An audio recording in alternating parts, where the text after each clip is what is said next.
Dopo i temporali di ieri torna l'incubo maltempo anche oggi e le nuove precipitazioni, per quanto isolate, dove si sono verificate, hanno immediatamente creato disagi, soprattutto nelle province di Padova e Treviso.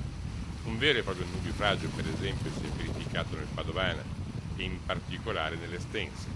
Le precipitazioni, che hanno avuto il loro apice dalle 13:30 in poi, hanno messo nel panico gli abitanti di Stroppare, Sant'Elena, Stanghella, Ospedaretto, Carceri, Vighizzolo, Solesino e Granze, nonché le aziende della zona artigianale di Este con strade sommerse anche da 20 cm d'acqua.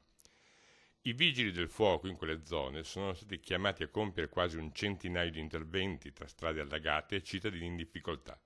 Molti gli scantinati ai garage allagati, ma molti anche gli anziani che hanno chiesto aiuto per dei trasferimenti e richieste di soccorso sono arrivate anche per dei casi riguardanti animali e bestiame in genere. Pioggia battente anche nel Trevigiano, soprattutto nella zona di Monigo, mentre si cerca di fare la conta dei danni causati dalle precipitazioni di ieri sera.